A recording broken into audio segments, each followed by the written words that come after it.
Welcome back. Today we're on a deserted island. We got some stuff to do, so let's get started.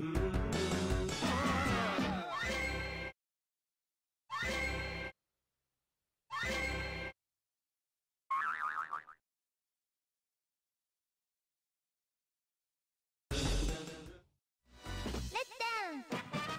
Rabbit!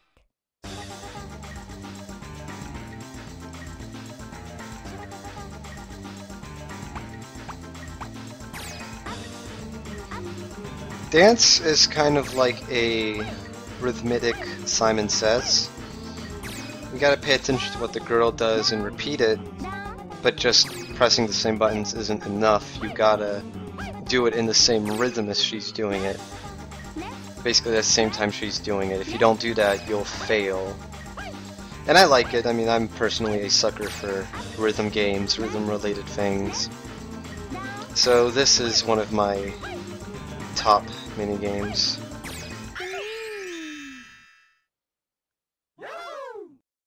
Rabbit! One interesting thing, which isn't really the game's fault, is that when recording this on an emulator, it slows down to half speed, or more or less half speed. And that could really mess with the timing, and in a game all about timing, things might look a little sloppy. So, if you notice that, I apologize. I am usually much better at this game. It's one of the few I've completed all 10 levels of.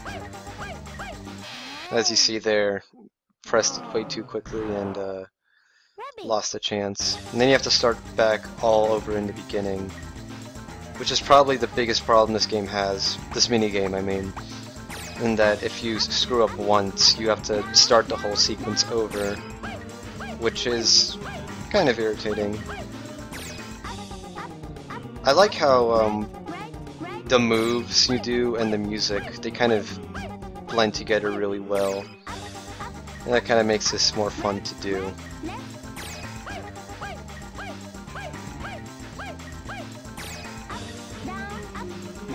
You can also use the flashing lights at the bottom as kind of helping, kind of like a metronome, in case you don't have much inner rhythm. Rabbit!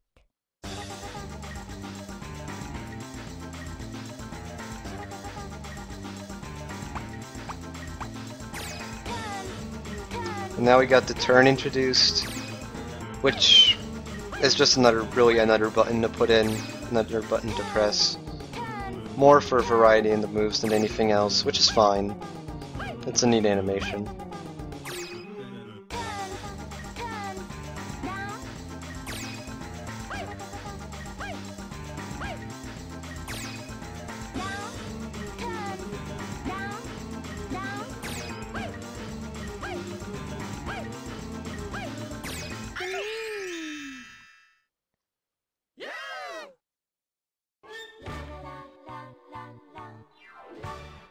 Break time. Rabbit!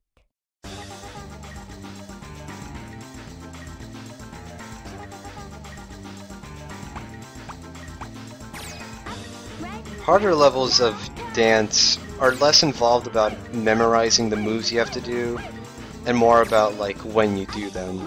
Like basically, as you see here, we're on a pretty fast pace, and that's actually pretty easy. You don't have to worry about resisting or thinking about how long you press between each button. You just kind of press it. Where in later levels, it would be something like you press up and then you have to wait 5 seconds and then press down, Rabbit! which is a little tricky.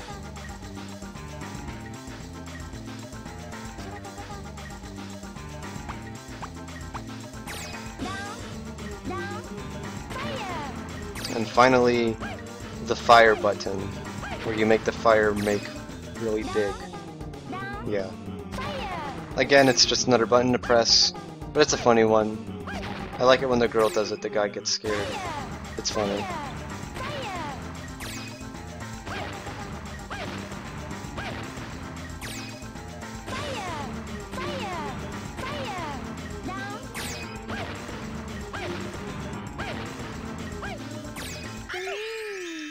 And that was Dance. Easily the longest mini game we've had so far, but it gives you a lot of pink, which is nice.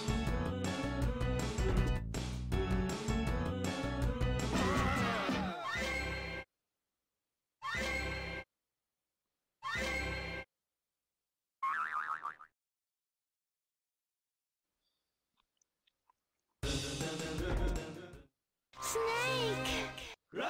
So Snake is kind of like Goldfish, but in reverse. You are the goldfish, basically. Luckily, you don't have to keep rubbing the man to get him to throw up like in Goldfish. You actually have to lead him with the stylus, and he responds pretty well. It's a relatively well-controlled game, considering.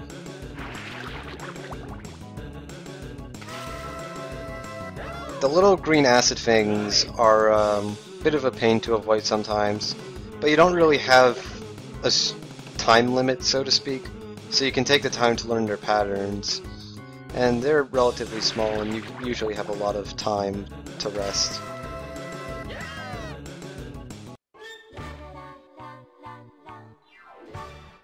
Break time. One thing I like is that at the bottom right of the bottom screen, the way the girl moves reminds me of some fighting game where you had dinosaurs as fighters, and you had little human tribesmen cheer you on, and the animation for some reason is strangely reminiscent of that. I don't even think that game was made by Sega, so I don't know, it looks interesting. She's very worried.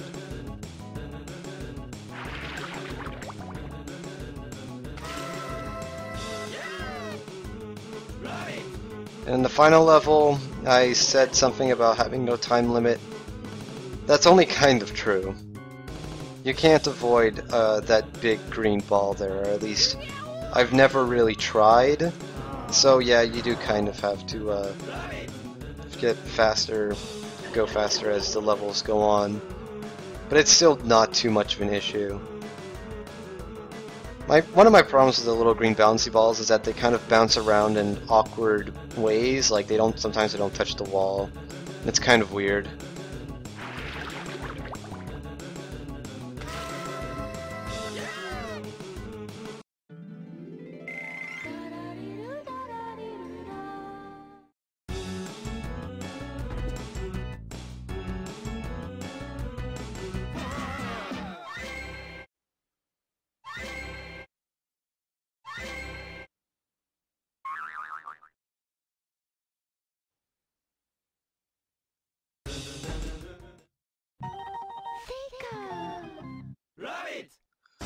Seeker isn't the worst mini-game ever, but it's certainly not the best.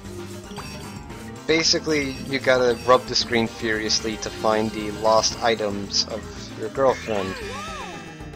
There are some items hidden in the sand that are there to trick you, and if you pick them up, well, she'll just get angry at you.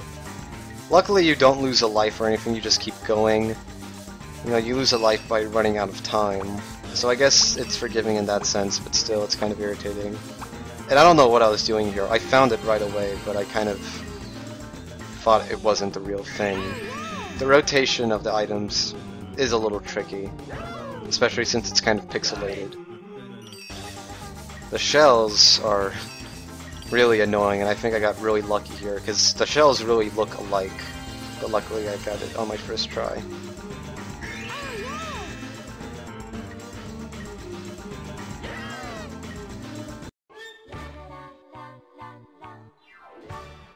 Break time.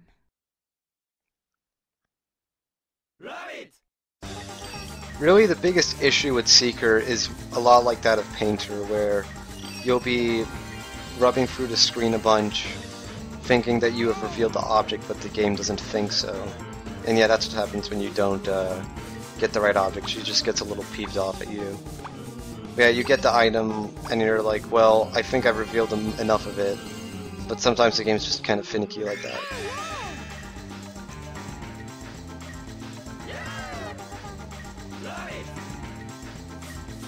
And so we're at level 5, and thankfully we have a lot of time, because I had a lot of trouble with this for some reason. A lot of the rabbits look the same. What can I say?